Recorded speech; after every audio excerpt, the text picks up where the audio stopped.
There is a filing system in the British Board of Trade Archives. It is not dramatic. It is grey metal, 5 drawers, alphabetical dividers. Inside one of those drawers, for many years, sat a report. The report was dated 1911. It described a structural flaw in a specific class of ocean liner. It explained, in engineering language, what would happen if that liner struck an object at a certain angle. It was accurate. It was complete. It was marked Received. The liner sank the following year. 1,517 people died. The report was still in the drawer. This video is not about disasters. It is about the people who saw them coming, said so clearly, and were ignored. 5 stories, 5 different eras, 5 different industries, 5 different countries. The same structure every time. Someone knew, someone reported. Nothing happened. People died. A commission was formed.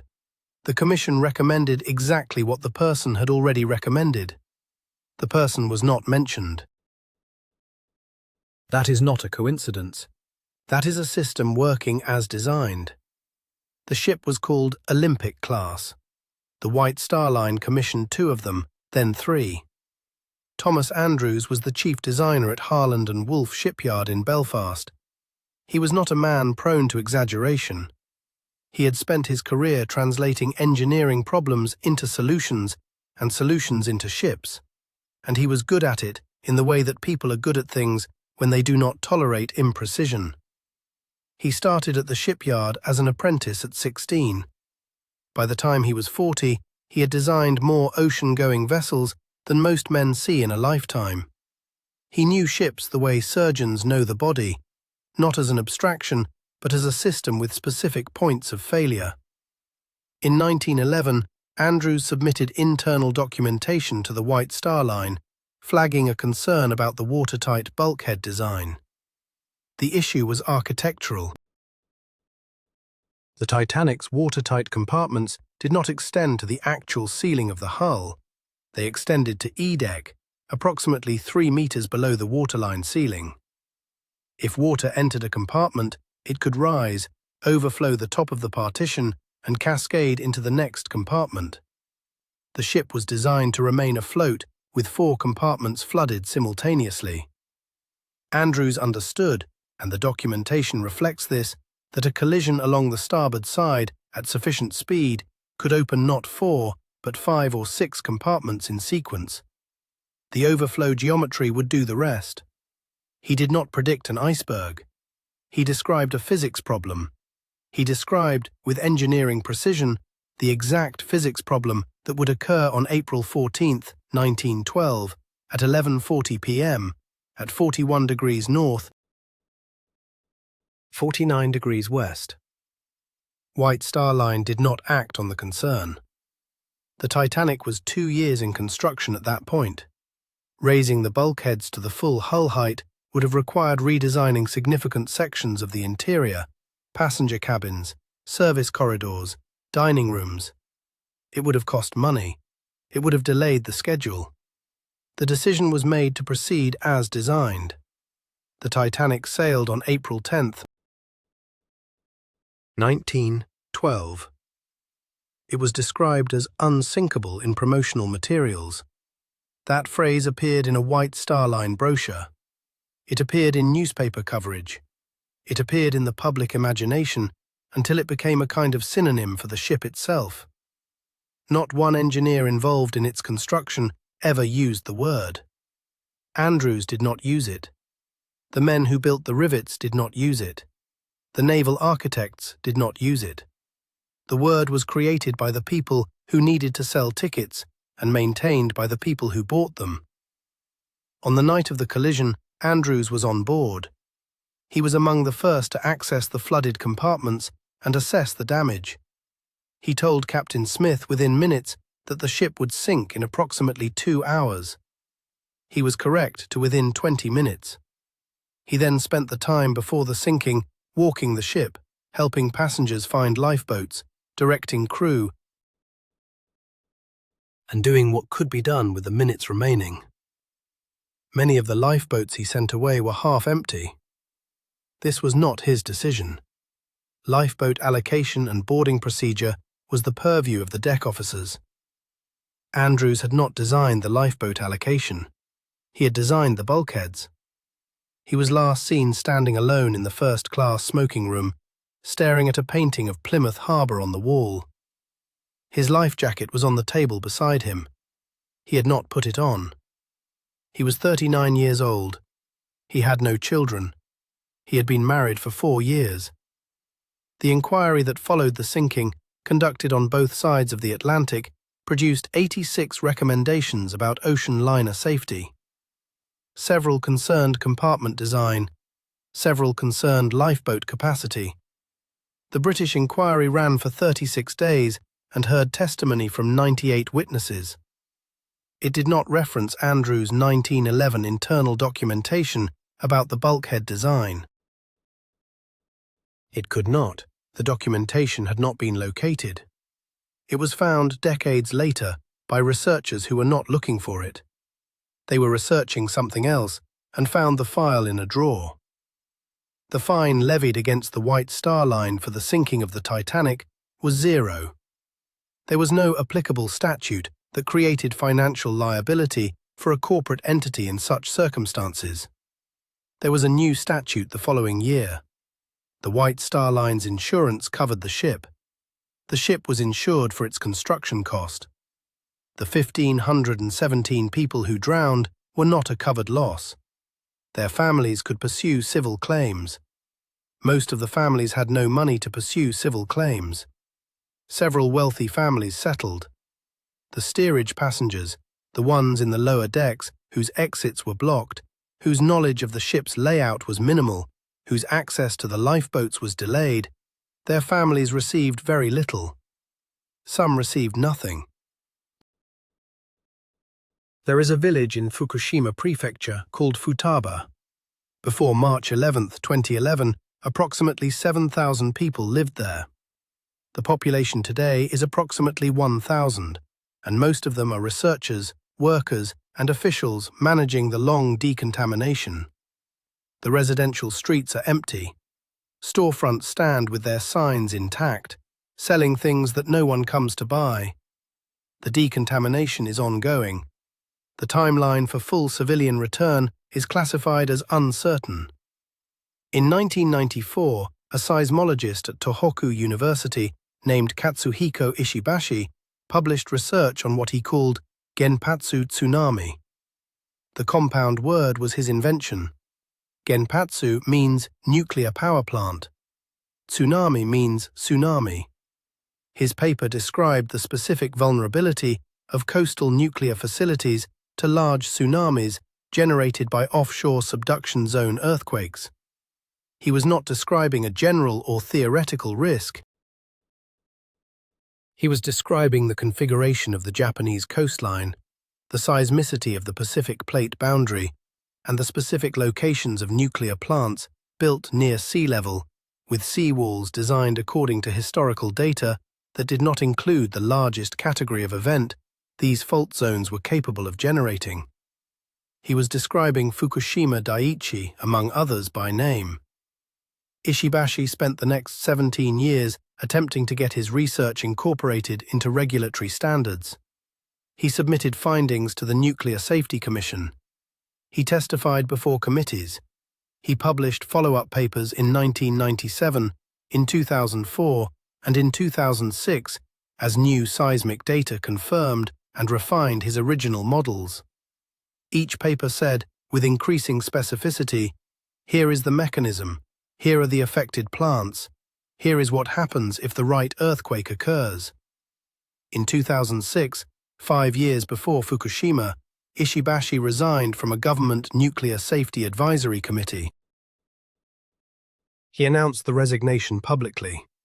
His statement said the committee had no genuine interest in addressing the structural vulnerabilities he had documented, and that participation in the committee had become a way of providing scientific credibility to decisions that were not being made on scientific grounds. This is a carefully worded statement.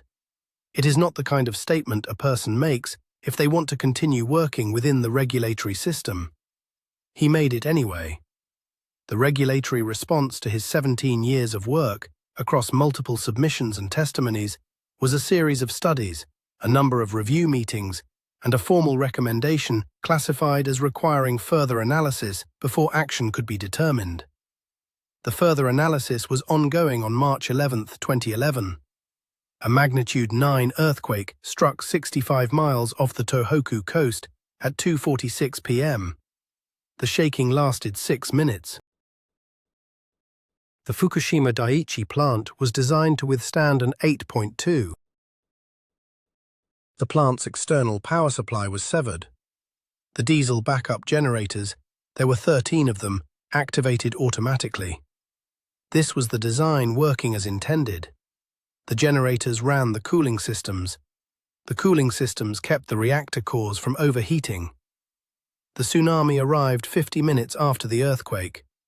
The sea wall at Fukushima Daiichi was designed to stop a 6-meter wave. The wave that arrived was between 13 and 15 meters. It cleared the sea wall without difficulty. The water reached the generator building. The generators were in the basement.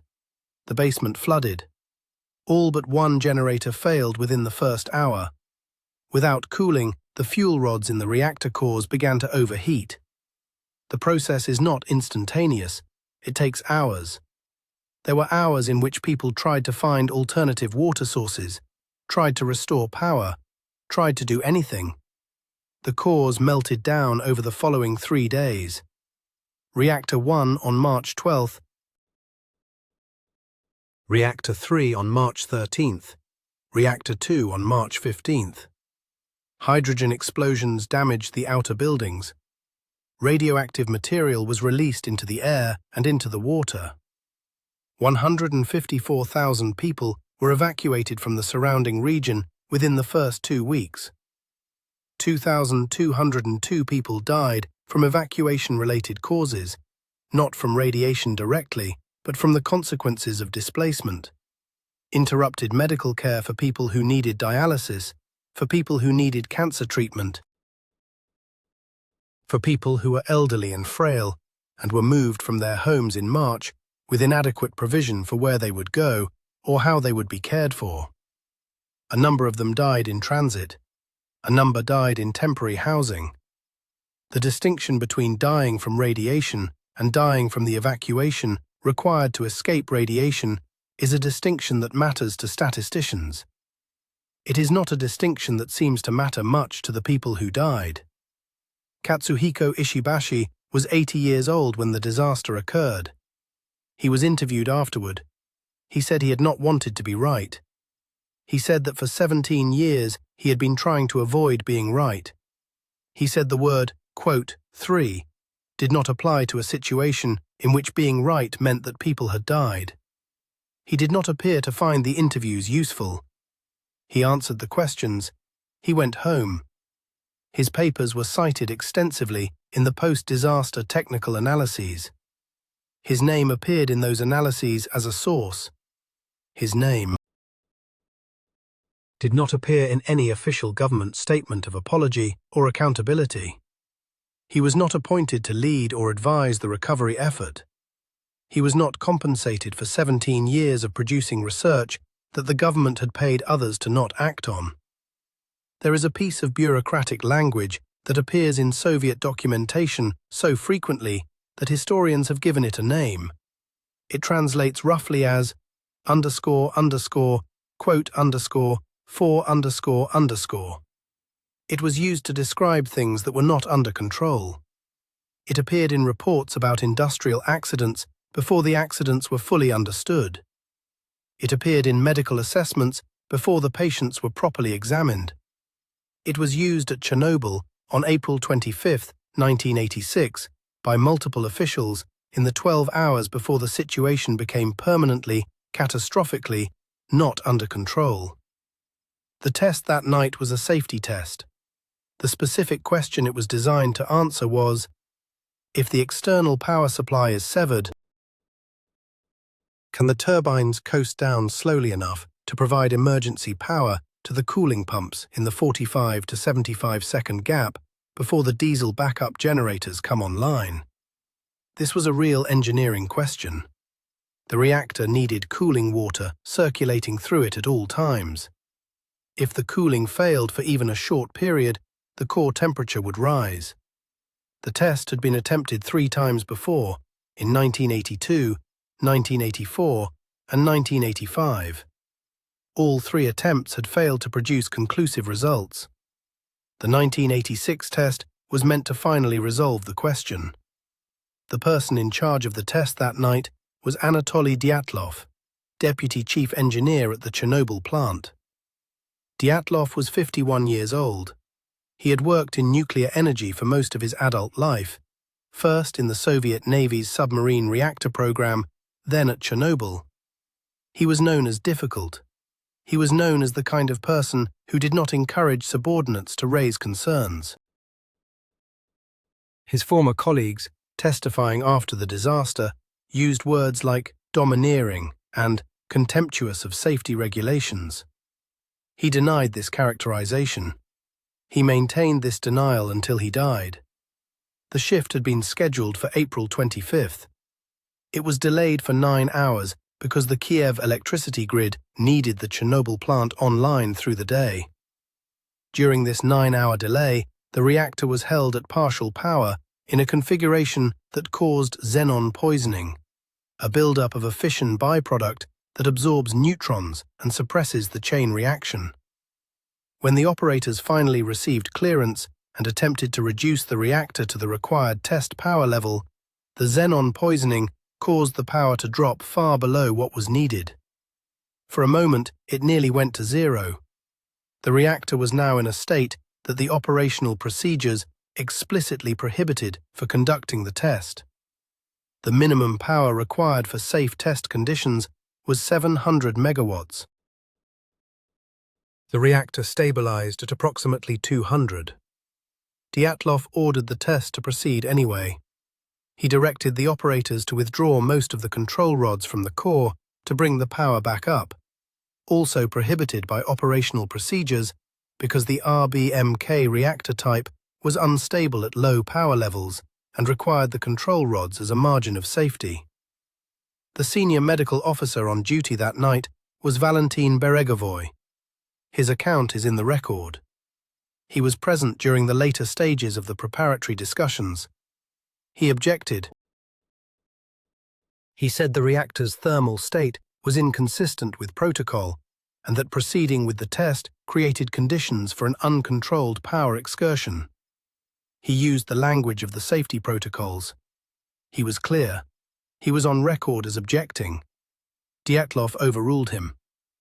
At 1:23 a.m. on April 26th, with the test underway, an operator named Alexander Akimov initiated the emergency shutdown by pressing the AZ5 button, the scram button, the button that drops all the control rods into the core simultaneously to halt the reaction.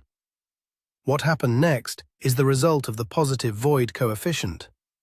The RBMK design had a property whereby, at low power, if steam bubbles formed in the coolant, the reactor actually became more reactive rather than less, the opposite of what most reactor designs do as a safety feature. When the shutdown rods began to drop, their graphite tips, which entered the core first, caused a brief but intense spike in reactivity before the neutron-absorbing sections of the rods could take effect. At low power, with xenon-poisoned fuel, in an unstable configuration, the spike was not brief enough. In approximately 3 seconds, the reactor's power output increased to approximately 30,000 megawatts, 10 times its normal maximum. 2 explosions followed. The first was a steam explosion as the coolant flashed instantly to vapor. The second was a hydrogen explosion as the superheated graphite reacted with steam. The explosions breached the reactor vessel, destroyed the reactor building's roof, and exposed the burning core to open air. Toptonov and Akimov remained at their posts, attempting to restore coolant flow, not understanding for some time that the core was already destroyed. They both died within weeks from acute radiation syndrome. Toptonov was 25. Akimov was 33. Beregovoy was not charged. He was not celebrated. He was transferred to another position within the Soviet Health Administration. His formal objection on the night of April 25th survives because Soviet bureaucratic culture required that objections be logged in the operational record. If the culture had not required this, his objection would not be known. He is not in the widely watched HBO dramatization of the disaster. The dramatization is precise and excellent. It is about other things. Dyatlov was convicted of criminal negligence and sentenced to 10 years. He served 3 years before being released due to illness from radiation exposure he received during the night of the disaster. He spent the remainder of his life writing letters arguing that he had done nothing wrong. He died in 1995. His position has never been formally vindicated. The RBMK reactor design was modified after Chernobyl to address the positive void coefficient. The modification involved adding additional neutron absorbers and redesigning the control rod tips. The modification had been proposed by Soviet reactor physicists in 1983. The proposal was classified as a low-priority research question. It was set aside. There is a photograph taken in Genoa on August 14, 2018, at 11:52 a.m. It was taken by a resident in an apartment building 300 meters from the Morandi Bridge. The photograph shows a section of the bridge in the process of collapsing, suspended in the moment between standing and gone, the concrete and cable describing an arc that is almost graceful before it ceases to be anything at all. 43 people died in approximately 3 seconds. 35 vehicles fell 65 meters onto the rail yard and the dry Polchavera riverbed below.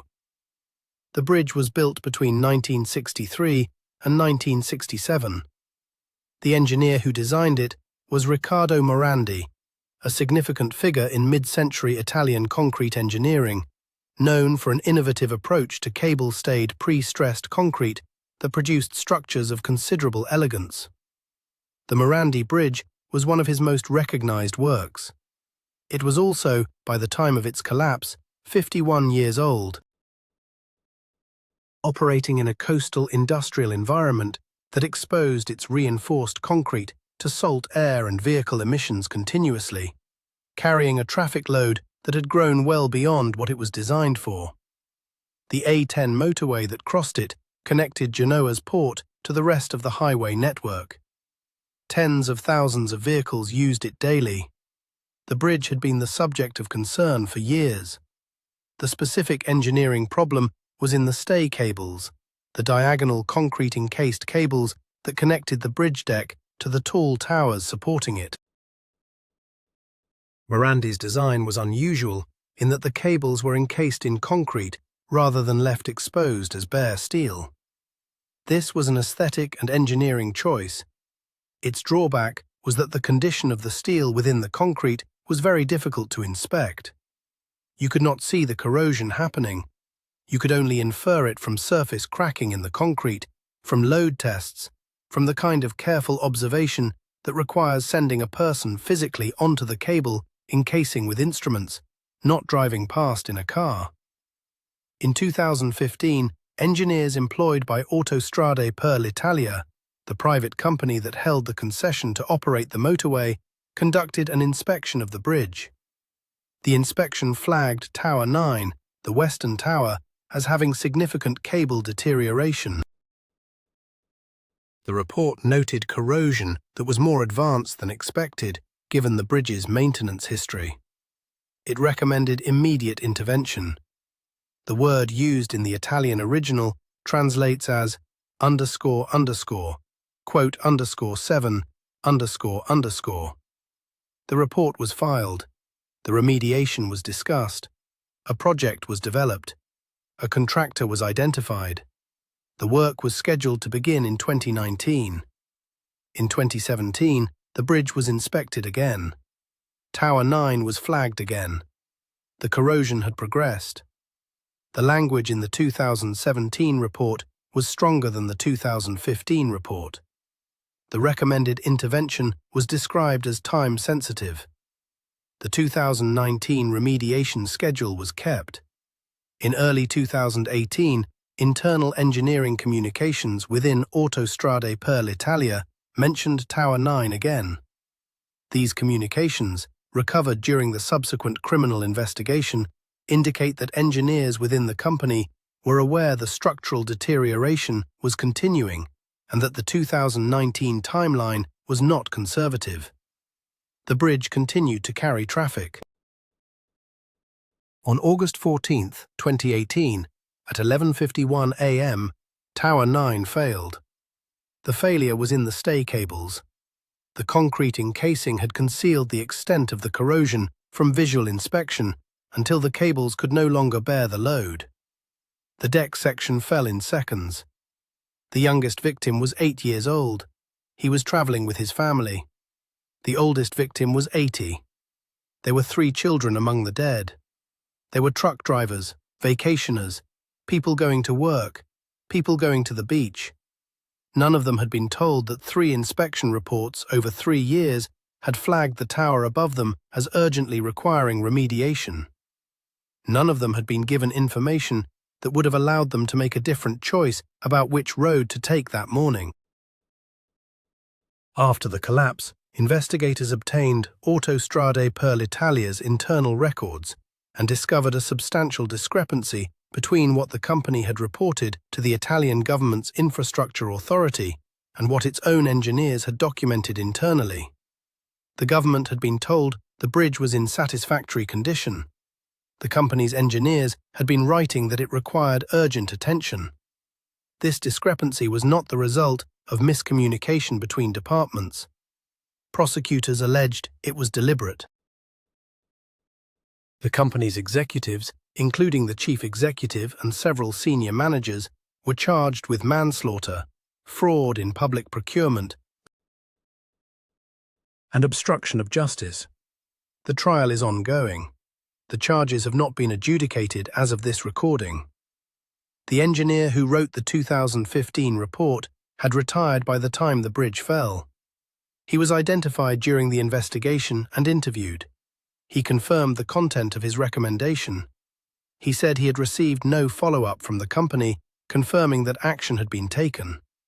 He was not asked to testify before the collapse. He was not in a position to force action once his report had been filed and he had left the company. He had done what his job required him to do. He had written the report. He had used the word urgent. He had submitted it through the proper channels. The proper channels had led to a scheduled remediation in 2019. Italy subsequently nationalized Autostrade per l'Italia, following an extended political and legal dispute over the company's liability and continued fitness to hold a public infrastructure concession. A new bridge was designed by the architect, Renzo Piano, who is from Genoa and declined payment for the design. The Genova-San Giorgio Bridge opened in August 2020. It is considered a work of architectural quality. It stands approximately 300 meters from where 43 people fell. They are still dead. The 2015 report still says urgent. In September of 1900, the city of Galveston, Texas, was the wealthiest city in the state. It was the largest port on the Gulf Coast, handling more cotton than any other port in the country. It had a population of approximately 42,000 people. It sat on a barrier island, a flat strip of sand and earth, 27 miles long, at an average elevation of 8 feet above sea level. The Gulf of Mexico was on one side, Galveston Bay was on the other. It had no sea wall. Isaac Klein was the chief meteorologist for the U.S. Weather Bureau office in Galveston. He had been in the position since 1889. He was considered one of the most capable meteorologists in the country. In 1891, he published an essay arguing that Galveston was essentially safe from major hurricane damage, citing the gradual slope of the Texas continental shelf as a natural buffer against storm surge. City planners read the essay. A proposal for a seawall that had been circulating since a hurricane destroyed the nearby city of Indianola in 1886 was not funded. Klein had made the scientific case that the seawall was unnecessary. By 1900, Klein no longer believed what he had written in 1891. 11 years of observing Gulf weather had revised his understanding. The shallow shelf, he had come to understand, could amplify surge under certain conditions rather than mitigate it. He had not published a retraction. He was not certain enough to formally contradict his published position. He held his revised view privately. On September 7, 1900, a tropical storm was moving through the Gulf of Mexico. The U.S. Weather Bureau Central Office in Washington, D.C., issued forecasts placing the storm's track to the northeast, consistent with a common recurvature pattern that would take it up through Florida or the Atlantic states. The Bureau's tracking methodology was not wrong in general. It was wrong about this storm. There are accounts, contested and complicated, suggesting that meteorologists in Cuba, operating under the auspices of the Jesuit-run Belen Observatory in Havana, had developed tracking methods that differed from the U.S. Weather Bureau's approach. The Cuban meteorologists tracked storms using a network of surface observations and a systematic analytical framework that placed significant weight on the behavior of specific pressure systems. Their tracking of the September 7th storm indicated it was not going to recurve northeast. It was going to continue west and then northwest. It was going to hit the Texas coast. The relationship between the U.S. Weather Bureau and the Cuban Meteorological Service was, at this time, poor.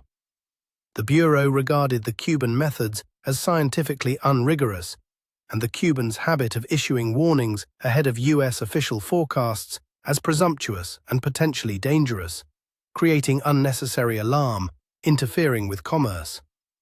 In 1898, the Bureau had successfully lobbied for restrictions on Cuban telegraphic weather communications that would prevent Cuban forecasts from reaching U.S. newspapers before the Bureau's official forecasts.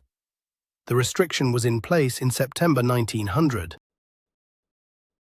The warning from Havana did not reach Galveston in time to be useful.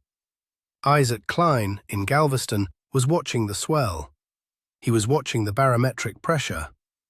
On the morning of September 8th, he did something that was not authorized by his superiors in Washington and was not consistent with the official forecast. He hitched his horse to a carriage and drove it along the beach, warning residents that a severe storm was coming and that they should move to higher ground or leave the island entirely. He did this for several hours. The number of people he personally warned is estimated at several thousand. The storm made landfall in the late afternoon. It arrived faster and larger than the official forecast had indicated. The storm surge reached 16 feet in some areas of the city. The highest point of the island was under 8 feet of water. Houses were destroyed not just by the water, but by the debris they created. Once a frame house was carried off its foundation, it became a battering ram that destroyed the next house, which destroyed the next. Somewhere between 6,000 and 12,000 people died. The range exists because the counting was impossible. The bodies were gathered and placed on barges, taken out to sea, and sunk. The sea returned them to the shore. They were gathered again and burned in mass pyres on the beach. The fires burned for 2 weeks. The true number of dead was never established. Klein survived. His horse survived. His house survived because it was a stronger structure than most. His wife died. She was caught in the flooding while attempting to move children to higher ground. The aftermath was methodical in the way that disasters produce urgency that prevention never could. The city raised its own elevation by up to 17 feet in some areas, pumping sand under existing buildings at enormous cost. A seawall was built 17 feet high. These projects cost, collectively, millions of dollars. The same work had been estimated at a fraction of that before the storm. The money had not been available before the storm. The US Weather Bureau issued a report crediting its forecasting systems with adequate warning. The Cuban service was not mentioned. Klein's unauthorized evacuation warning was noted as having been helpful. His 1891 essay and its role in the decision not to build the seawall was not mentioned. Klein remained with the Bureau and was eventually promoted to district forecaster for New Orleans. He lived until 1955. He wrote a memoir. In it, he was direct about the 1891 essay. He said it was wrong. He described what he had understood by 1900 and why he had not published his corrected view before the storm. It is not the kind of honesty that brings anyone back. Galveston never recovered its position as the dominant Gulf port. Houston, 12 miles inland, took it and never gave it back. The sea wall is still there. The beach below it is beautiful. 6,000 to 12,000 people are still an uncounted number in the Gulf of Mexico. 5 stories, 5 different industries, 5 different countries, 5 different centuries. Let us be precise about what these stories have in common. It is not incompetence. Incompetence is when someone lacks the knowledge to identify a problem. Every person in these stories identified the problem. They identified it clearly. They documented it. Several of them spent years, and in Ishibashi's case, nearly 2 decades, trying to get the documentation acted upon. The problem was not a lack of knowledge. It is also not malice, not exactly. Dyatlov was not trying to cause a meltdown. Autostrade per l'Italia's executives were not hoping the bridge would collapse. The White Star Line was not indifferent to the possibility of losing a ship. Each of them had a calculation, and the calculation was, the probability of something going wrong is lower than the cost of acting as though it will. This calculation is often correct. Bridges that receive warning reports do not usually collapse. Reactors that have safety concerns flagged do not usually melt down. Ships with known design limitations do not usually sink. The people who issue the warnings are often wrong about the timing, wrong about the severity, wrong about something. The problem is what happens when they are right. When they are right, the system that produced the ignored warning does not identify itself as flawed. It identifies the disaster as exceptional. A commission is formed. Recommendations are made. The recommendations are, very frequently, the same recommendations that were in the original report that was ignored. The commission does not say this. The commission says it has learned lessons. The lessons are not attributed. The engineer who filed the Morandi report in 2015 is not famous. You will not find a Wikipedia page about him. His name is in court documents. He is alive. He gave interviews. Almost no one watched them. Thomas Andrews is in every Titanic documentary.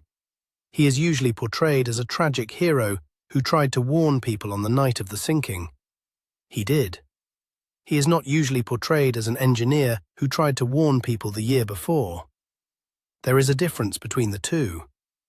Valentin Beregovoy objected to conducting the Chernobyl test on the night of April 25th. He was overruled. He is not in the HBO miniseries.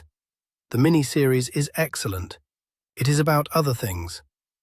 Ishibashi resigned from a government committee in 2006 because no one would listen to him. He was 80 years old when he was proven right. He did not want to be proven right. He had spent 30 years trying not to be proven right. Isaac Klein rode his horse through a city that he had, 9 years earlier, helped convince not to build a seawall. He warned as many people as he could. He got there late. The city was already flooding by the time he finished. Every story in this video has the same structure. Someone saw the problem. Someone filed a report. The report was received. The word received has a specific bureaucratic meaning. It was logged. It was noted. It was not ignored in the sense of being thrown away. It was filed. It sat. Something else was more urgent. Something else cost less. Something else made the schedule work. The report sat. People died. A commission met. The commission found that lessons had been learned. The next video in this series is about Baltimore in 1904. The city burned for 2 days. Fire departments from 4 cities arrived. Their hoses did not fit the hydrants. Every city in America used a different size. The solution existed. It had existed for years. It cost money to standardize. Nobody had wanted to spend the money. They stood and watched. The standardization, when it came, was voluntary.